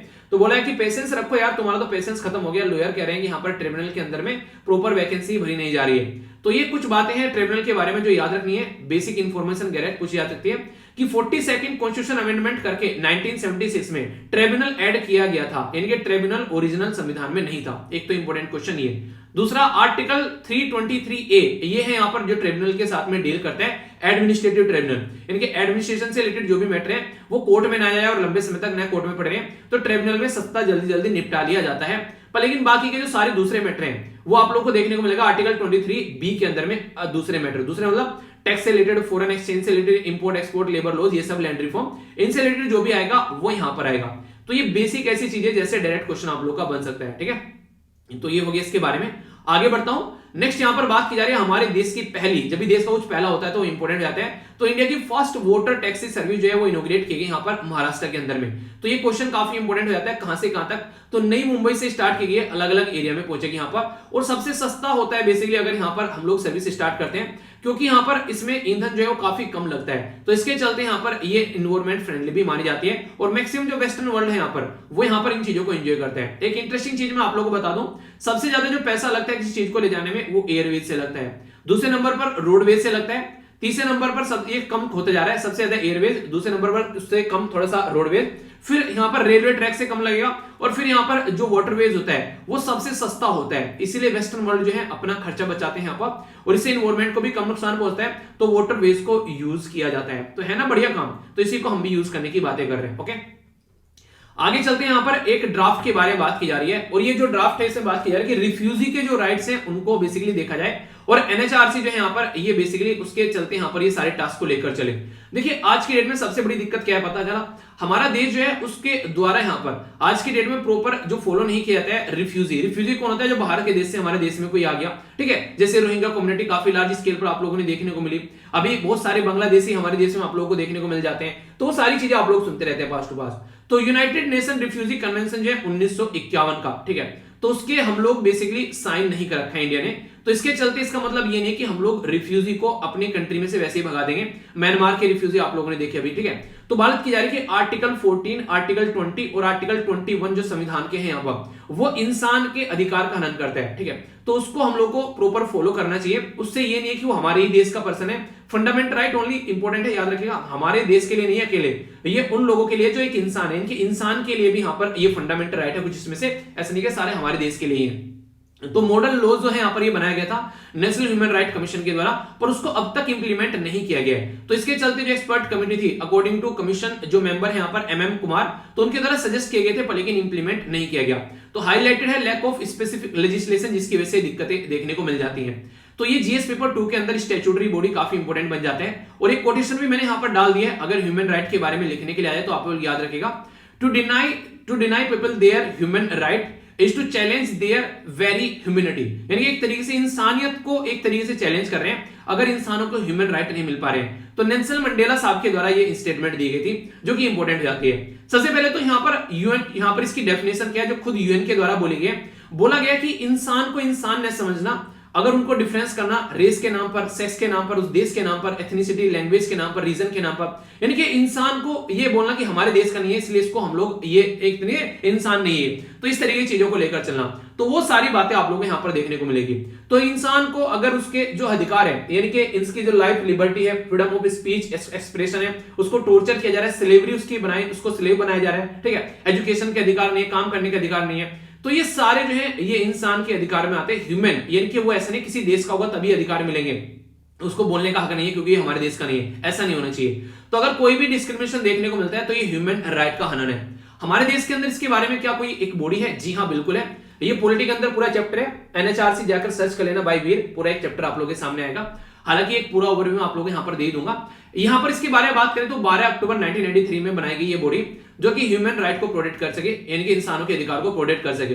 हालांकि आगे चल के इसमें चेंज भी किया गया और अभी 25 साल पूरे हुए थे 2018 में जो सेलिब्रेट किए गए। इसकी जो हेडक्वार्टर है वो न्यू दिल्ली में है यहाँ पर। और अगर बात करें ये काम क्या करते हैं, अगर कल को चलकर किसी इंसान के अधिकार का हनन होता है, अधिकार कहां पर दे रखे हैं? ये तो संविधान में है, या फिर कोई इंटरनेशनल ऑर्गेनाइजेशन के द्वारा बना रखे हैं, या फिर जो यहाँ पर इन्फोर्स किए जाते हैं जो कोर्ट्स के द्वारा, या फिर हमारी कंट्री में कोई कानून बनाकर उसको फोर्स करते हैं, तो उसकी वजह से अगर उनका हनन होता है तो उनको हम लोग को प्रोटेक्ट करने की बात की जाती है। स्ट्रक्चर क्या है यहाँ पर इस आयोग की? एक मल्टी मेंबर बॉडी है यहाँ पर ये, जिसके अंदर टोटल यहाँ पर चेयरमैन और 7 मेंबर, टोटल 8 मेंबर होते हैं। और 7 जो मेंबर होते हैं उसमें से यहाँ पर 3 मेंबर एक्स ऑफिशियो मेंबर है। एक्स ऑफिशियो मतलब वो किसी और पोस्ट पर है, ये पोस्ट इनको रुंगे में मिल जाती है, ऐसा आप लोग बोल सकते हैं, ठीक है। जो कमीशन है यहाँ पर जैसे OBC, schedule caste, schedule tribe, तो उनके मेंबर आप लोग को देखने को मिलेंगे। चीफ जस्टिस ऑफ इंडिया और यहाँ पर इसी के साथ में जज ऑफ सुप्रीम कोर्ट, कोई भी यहाँ पर हो जो रिटायर्ड है वो इसके यहाँ पर बेसिकली चेयरपर्सन बन सकते हैं। पहले चीफ जस्टिस ऑफ इंडिया था, अभी अमेंडमेंट करके इसमें यहाँ पर सुप्रीम कोर्ट का जज भी ऐड कर दिया, ठीक है। प्रेसिडेंट यहां पर इनको अपॉइंट कर सकते हैं अपने हिसाब से, नहीं 6 मेंबर की कमेटी होती है उसके हिसाब से। अब ये 6 मेंबर की कमेटी भी क्वेश्चन की फॉर्म में पूछी जा चुकी है पहले, कौन कौन होते हैं इसमें प्राइम मिनिस्टर ऑफ इंडिया होते हैं जो कि हेड करते हैं कमेटी को, स्पीकर ऑफ लोकसभा होते हैं, डिप्टी स्पीकर ऑफ राज्यसभा और लीडर ऑफ अपोजिशन दोनों, यानी कि लोकसभा में भी और राज्यसभा में भी, यानी कि 2 मेंबर यहां से हो गए और होम मिनिस्टर होते हैं। तो टोटल मिलाकर ये 6 मेंबर डिसाइड करते हैं कि कौन इसका चेयरपर्सन होगा, तो उसके बेस पर चीजें आगे बढ़ती है। इनका जो टेन्योर होता है 3 साल का होता है या फिर 70 साल, तो जो भी पहले हो जाए वो इनका टेन्योर होता है और प्रेसिडेंट इनको ऑफिस से हटा सकते हैं, ठीक है, अगर लगे कि इनके द्वारा कुछ हरकतें की गई है। ह्यूमन राइट डे जो सेलिब्रेट किया था, ये इंपॉर्टेंट है काफी, 10 दिसंबर को सेलिब्रेट किया था और 2018 में यहां पर इसको भी उसकी 70वीं एनिवर्सरी हमारे द्वारा सेलिब्रेट की गई। तो ये वो बेसिक चीजें हैं जो कि डायरेक्ट क्वेश्चन एग्जाम में पूछ लिया है। तो ये मत बोलना यार ये क्वेश्चन कहां से आ गए, मैंने तो इनके बारे में पढ़ा ही नहीं था, ये मत बोलना, वरना फिर क्या होगा, वरना फिर पिटाई होगी, ठीक है। यार देखो, अगर आप लोगों को लगता है ना कि चीजें अगर आप लोग ध्यान से सुन रहे हो, मैं हमेशा आप लोगों को एक बात बोलता हूं, ये आप लोग जैसे लेक्चर खत्म होता है ना, एक बार आंखें बंद कर लेक्चर को रिकॉल करने की कोशिश किया करो, जो आप लोगों ने पढ़ा है, बहुत सारी चीजें लंबे समय तक आप लोग याद रखोगे। और लेक्चर स्टार्ट करने से पहले लास्ट डे का लेक्चर एक बार रिकॉल कर लो, और शाम को अगर आप लोग बिस्तर पर जाते हो, पूरे दिन में क्या क्या काम किया उसको आप लोग रिकॉल कर लो, तो आप लोग के माइंड की जो क्षमता है वो बढ़ना स्टार्ट हो जाएगी। पता सबको है पर लेकिन इंप्लीमेंट नहीं करते हैं, ये दिक्कत है, ठीक है। तो इनको इंप्लीमेंट करो, इससे बहुत ज्यादा फायदा आप लोगों को नजर आएगा और आप लोगों की लाइफ में चेंजेस आप लोगों को नजर आने स्टार्ट हो जाएंगे। देखो तो सही, एक बार जाकर आप लोग खुद समझोगे कि क्या क्या इंपैक्ट इनका होता है। लेकिन नॉर्मली हम लोग क्या करते हैं, इन चीजों को इग्नोर करते रहते हैं, जो कि सबसे ज्यादा खतरनाक चीज होती है और हमारे ऊपर काफी नेगेटिव इंपैक्ट भी डालती है, ठीक है। तो इसको हम लोग को समझना चाहिए। ओके, आगे चलते हैं। यहाँ पर आर्टिकल रसिया के बारे में जो ऑलरेडी डिस्कस कर चुका हूं। रसिया बोल रहा है कि गारंटी दे दो, मैं अपने जो ट्रूप्स हैं उनको हटा लूंगा, तो ये बातें यहाँ पर बोली गई है, ठीक है। तो इसी के चलते यहाँ पर ये बातें हैं जिसके बारे में आप लोग यहाँ पर याद रख सकते हैं। कोई भी एक मिन्स्क एग्रीमेंट जो मैंने कई बार आप लोगों को बताया, उसको फॉलो करने की बात की जा रही है। यानी कि मिन्स्क एग्रीमेंट जो है यहाँ पर वो बेसिकली जो रसिया से रिलेटेड जो लोग हैं उनको यहाँ पर बेसिकली ज्यादा ऑटोनॉमी देने की बात की जाती है, तो उसको इंप्लीमेंट नहीं किया गया अब तक। 2014 में वो एग्रीमेंट लाया था, तो उसी को इंप्लीमेंट करने की बात करते हैं बार बार रसिया और यूक्रेन के रिलेशन के बारे में, तो वो आप लोग याद रख सकते हैं यहाँ पर, ठीक है। तो ये कुछ बातें हैं। बाकी चाइनीज कंपनी के कई सारे ऐप जो है अभी हमारी कंट्री में बैन कर दिए गए, तो उसके चलते यहाँ पर ये इशू आ गया फिर से। चाइना वाले बोल रहे हैं कि यार कम से कम हमारे ऐप को इतना भी नहीं कि अंधाधुंध आप लोग बंद करते जा रहे हो, 44 ऐप अभी फिर आप लोगों ने बैन कर दिए, तो ये गलत है। कम से कम उनके लिए फेयर ट्रीटमेंट दो, हमारे देश के ऐप क्यों बंद किए जा रहे हैं, ठीक है। तो इंडिया और चाइना के बीच में मैंने आप लोगों को बताया था अभी जो एग्रीगेट ट्रेड था यहाँ पर वो 125 बिलियन का भी आप लोगों को देखने को मिला था। जो मैक्सिमम ट्रेड था वो चाइना के फेवर में था, क्योंकि चाइना से हम लोगों ने काफी चीजें जो है वो इंपोर्ट की थी, तो उसके चलते कई सारी बातें भी हम लोगों ने डिस्कस की थी, ठीक है। तो चाइना जो है उसके बारे में बातें याद रखते हैं। अच्छा, जब बॉर्डर के बारे में बात करते हैं किस किस कंट्री के साथ में हमारे बॉर्डर टच करते हैं, तो सबसे ज्यादा बॉर्डर जो है वो किस कंट्री के साथ में टच करते हैं, ये मैंने आप लोगों को बताया था। तो ये हमारे देश के साथ में कितनी कंट्री बॉर्डर टच करती है, ये आप लोगों को पता होना चाहिए, बेसिक इंफॉर्मेशन है, बेसिक इसके बारे में याद रखिएगा, ठीक है। आगे बात करते हैं सुडोकू के बारे में। तो यहाँ पर आज का सुडोकू है, आप लोगों को अटेम्प्ट करना है यहाँ पर, ये इसको अच्छे से जाकर भरिएगा, ठीक है। और ये इकोनॉमी वाले सेक्शन में था ये चैप्टर, ठीक है। कई सारे बच्चे बोलते हैं कि सर ये तो बता दिया करो, मतलब किस सिलेबस में है, तो यहाँ पर जीएस पेपर 3 का हो गया अगर इकोनॉमी के बारे में आप लोग बात करते हैं, ठीक है। तो ये समझ सकते हैं यहाँ पर इंटरनेशनल रिलेशन के बारे में हो गया। ओके, आगे बात करते हैं। तो ये सुडोकू है यहाँ पर, इसको अटेम्प्ट करिएगा, कल का सुडोकू ये है, इनको भरिएगा। ये आप लोग भरा कीजिए, यहाँ पर आप लोगों की जो माइंड की स्टेबिलिटी आप लोगों को बढ़ती यहाँ पर नजर आएगी, ठीक है। तो ये कुछ बातें हैं। बाकी क्वेश्चन पूछे गए थे यहाँ पर बेसिकली रागिनी के द्वारा, काफी अच्छे से आंसर दिए गए। जैसे मैंने फंडामेंटल राइट पूछा था कहां से ले गए, तो ये यूएसए से ले गए, काफी इंपोर्टेंट है यहाँ पर, ठीक है। इसी के साथ में यहाँ पर बात करें तो लार्जेस्ट एवर कॉन्स्टिट्यूशन जो मैच बनी थी, ये 13 जज की बेंच बनी थी, जो आप लोगों को पता होनी चाहिए, ठीक है। तो ये भी इंपोर्टेंट है यहाँ पर। केशवानंद भारती का जो केस था जिसमें हम लोगों ने बातें की थी किसके बारे में, बेसिक स्ट्रक्चर जहां से निकल के आया था। जीएसटी के बारे में मैंने आप लोगों से पूछा था, तो 1 जुलाई 2017 में हमारे देश में जीएसटी डे जो है वो सेलिब्रेट किया है। ई सिल्वाडोर वो कंट्री है जो कि एक ऐसी कंट्री जिसके द्वारा बिटकॉइन को यहाँ पर लीगल टेंडर बना दिया गया 2021 में, जिसके चलते यहाँ पर काफी सारी इश्यूज देखने को मिले। बिटकॉइन को हटाने की बात करें, इन्होंने टेंडर ही बना दिया। एनजीटी जो है यहाँ पर वो अपना जो पावर लेता है वो आर्टिकल 21 से लेता है, ठीक है। तो ये बातें याद रखना। और बाकी इनके द्वारा ये सेंटेंस फॉर्म किए गए, जो मैं डेली वोकैबुलरी देता हूं उनके ऊपर सेंटेंस जरूर फॉर्म किया करो, इससे काफी कुछ नया आप लोगों को जानने को मिलेगा। क्वेश्चन मैंने आप लोगों से पूछे थे यहाँ पर बेसिकली कौन कौन सा ये यहाँ पर नेशनल पार्क है, तो अटेम्प्ट किए गए आप लोगों के द्वारा अच्छे से अच्छा लगता है, इसी तरीके से अटेम्प्ट किया करो। तो यहाँ पर टोटल मिलाकर 7 नेशनल पार्क है आसाम के अंदर, तो सातों के साथ बता देता हूँ ताकि दिक्कत न देखने को मिले। और 2 नेशनल पार्क नए आए अभी, रायमोना नेशनल पार्क 2021 में, और यहाँ पर बेसिकली दियांग पटकाई नेशनल पार्क 2021 में, तो ये नए नेशनल पार्क है, तो इसलिए याद रखिएगा। तो यहाँ पर रायमोना हो गया, मानस हो गया, ओरेंग हो गया, नामेरी हो गया, इसी के साथ में यहाँ पर दिब्रू सिको हो गया, यहाँ पर दिहेंग हो गया, और इसी के साथ में काजीरंगा, जो कि आप लोगों को पता ही है। काजीरंगा नेशनल पार्क किस चीज के लिए फेमस है पता है ना आप लोगों को? बताइए चलिए। ये तो छोटी सी बात हो गई, चले ठीक है। बाकी यहाँ पर मैंने लेदर इंडस्ट्री के बारे में बात की थी, तो कौन सा स्टेटमेंट सही है? तो पहले का आंसर क्या हो गया? पहले का आंसर डी हो गया, ठीक है। दूसरे का आंसर क्या है? इसका आंसर बी है। यहाँ पर लेदर इंडस्ट्री के बारे में याद रखिएगा, इंडिया जो है सेकंड लार्जेस्ट प्रोड्यूसर है लेदर इंडस्ट्री का, तो इसलिए बी आंसर है, क्योंकि फर्स्ट में मैंने बोला था इंडिया, ठीक है। तो आंसर इसका बी हो गया। बाकी इंपॉर्टेंट मुद्दा क्या है? सेकंड लार्जेस्ट एक्सपोर्टर है आफ्टर चाइना इंडिया, तो ये काफी इंपॉर्टेंट है, जो कि आप लोगों से क्वेश्चन पूछा जा सकता है। तो ये लेदर इंडस्ट्री के बारे में जो आर्टिकल मैंने डिस्कस किया था हमारी कंट्री में, तो उससे रिलेटेड ये टॉपिक है, जो कि 8:30 बजे वीडियो आती है ना शाम को, उसमें ये सारे पीआईबी या फिर इंडियन एक्सप्रेस के आर्टिकल डिस्कस करता हूं, वहां से उठाया था, ठीक है। आगे बात करते हैं, जो क्वेश्चन है इसका आंसर क्या है? इसका आंसर है बी। जहांगीर के टाइम पर पहली बार यहाँ पर अंग्रेजों के द्वारा फैक्ट्री बनाई गई थी, तो ये इंपॉर्टेंट है, जिसके बारे में आप लोग याद रखते हैं। 1612 में जो जेम्स वन है वो यहाँ पर बेसिकली इंस्ट्रक्टर थे, यहाँ पर वे थे सर्स, जो यहाँ पर थॉमस रो थे, तो विजिट किया गया मुगल एम्परर के टाइम पर यहाँ पर, ठीक है। तो जहांगीर के टाइम पर, ठीक है, जिनका नाम पूरा नाम नसरुद्दीन सलीम जहांगीर, ठीक है। तो नहीं कहां चली अनारकली सलीम की गली, वो वाली डायलॉग गाना आप लोगों ने सुना होगा। तो स्टैब्लिश की गई थी सूरत के अंदर में, ठीक है। तो ये आप लोग यहाँ पर याद रखते हैं, सूरत गुजरात में। ये देखते हैं कंपनी जो है यहाँ पर, ये यहाँ पर इसके आगे चलकर यहाँ पर ये यहाँ पर बेसिकली जो कंपनी का स्टॉक रखा गया था, ठीक है। तो बेसिकली शिप वगैरह जो डॉक वगैरह, सॉरी स्टॉक बोलो, जो यहाँ पर कंपनी शिप डॉक जो है यहाँ पर वो सूरत में आया था, और कंपनी की तरह स्टैब्लिश की गई थी पहली जो फैक्ट्री, तो यहाँ पर ये थी, यहाँ पर कहां पर? मुसलीपट्टनम, आंध्र प्रदेश, जो कोस्ट पर आप लोगों को बे ऑफ बंगाल में देखने को मिलेगी, और सेकंड थी सूरत के अंदर में। तो ये क्वेश्चन आप लोगों से बन सकता है, जो कि आप लोग याद रख सकते हैं। तो इनके भी नाम आप लोगों से डायरेक्ट पूछे जा सकते हैं, तो कंफ्यूजन नहीं होना चाहिए यार, ये ऐसे पॉइंट है जो कि डायरेक्ट क्वेश्चन बन जाए, तो आप लोगों के माइंड में जितना ज्यादा क्लैरिटी रहेगी उतना ही ज्यादा बेटर रहेगा। तो इसलिए ये सारी बातें आप लोग के माइंड में क्लियर होनी चाहिए। नए 5 शब्द आप लोग की वोकैबुलरी में ऐड कर रहा हूं आज, फिर इनके ऊपर सेंटेंस फॉर्म किया करो, अच्छा लगता है, जैसे यहाँ पर इनके द्वारा फॉर्म किए गए। जो भी हो आप लोग चीजों को देखिए फॉर्म कर सकते हैं, ठीक है। तो यहाँ पर ऐसा नहीं है कि आप लोगों को सही और गलत देखना है, इसको ज्यादा ट्राई करो, सही और गलत बाद में चीजें होती रहती है, ठीक है। स्पेल आउट की बात की जा रही है यहाँ पर, पूरी तरह समझाया, यानी कि एक्सप्लेन करना इस चीज को अच्छे से, जैसे पूरा लेक्चर अच्छे से समझा आप लोगों को, ठीक है। तो ये मैंने स्पेल्ड आउट किया आप लोगों के लिए, पूरी तरह आप लोगों को समझाया। आई होप कि आप लोगों को समझ में आ गया। समझ में आया तो बताइएगा, समझ में आया नहीं आया। आज बात करें यहाँ पर आउटले, आउटले मतलब लागत, यानी कहीं पर मनी को लगाना, ठीक है, निकालना मनी को किसी काम के लिए, ठीक है। नज यानी कि एक तरीके नहीं, कोहनी से छूना, टच करना, किसी को कोहनी लगाना, कोहनी लग जाना, तो होता है कि पुश करना थोड़ा सा किसी को, क्या साइड में हो जाए थोड़ा सा जगह दे बैठने के लिए, सुना होगा ना आप लोगों ने, ठीक है। तो वो वाली बातें, तो कई बार आप लोगों ने सेंटेंस आप लोग करते तो है पर, लेकिन उसको यूज करें तो और ज्यादा अच्छे से आप लोग समझ पाओगे सेंटेंस की फॉर्म में। जैसे मॉर्निंग में आप लोग टाइम पर उठ जाते हैं और उत्तेजित होते हैं अपनी चीजों को लेकर, ठीक है। तो चीजों में उत्तेजित होना या फिर वृद्धि होना, तो ये एक्रू, ठीक है। तो यहाँ पर बात की जा रही है पैसों में वृद्धि होना या फिर इंक्रीज होना अमाउंट में, तो चीजों में वृद्धि होना या फिर चीजों को लेकर उत्तेजित हो जाना भी आप लोग इसको बोल सकते हैं, ठीक है। तो ये यहाँ पर आप लोग यूज कर सकते हैं, एक वर्ड है। रेट्रोस्पेक्टिव आप लोगों को मैंने पढ़ाई है, जैसे किसी चीज को पीछे से जाकर इंप्लीमेंट कर देना। रेट्रोस्पेक्टिव इफेक्ट टैक्स ने बताया था मैंने कि पीछे से जाकर इंप्लीमेंट कर दे, जिसकी वजह से हमारे देश में दिक्कतें देखने को मिल रही है, तो उसकी वजह से यहाँ पर ये होता है। तो ये 5 नए शब्द हैं आज के, आई होप कि आप लोगों को कुछ नया यहाँ पर सीखने को मिला होगा। तो कैसा रहा आज का ये डिस्कशन? डिटेल में हम लोगों ने बातें की, जिसके चलते एक एक पॉइंट जो है मैंने आप लोगों को क्रिस्टल क्लियर किया है। अरे यार दिमाग से निकल गए, स्टार्टिंग में डिस्कस करना था, आप लोग फिर बोलते हो बताया नहीं। आज का जो थंबनेल लगा रखा है यहाँ पर, ये आप लोग थोड़ा सुन लीजिए। ये बेसिकली अभी यहाँ पर दिल्ली से लेकर लंदन तक का बस सर्विस यहाँ पर स्टार्ट की जा रही है, और ये जो बस सर्विस है यहाँ पर, ये 17 दिनों तक रहेगी, 18 देशों से होती जाएगी, और एक इंसान का जो खर्चा है वो 15 लाख रुपए यहाँ पर देखने को मिलेगा, ठीक है। तो ये बातें यहाँ पर की जा रही है। तो बेसिकली इंडिया के चलेगी यहाँ पर दिल्ली से, फिर यहाँ पर आप लोगों को देखने को नहीं मिलेगा, नेपाल से होते हुए इधर यहाँ से होते, सारे देश के नाम दे रखे हैं, India, Myanmar, Thailand, Laos, China,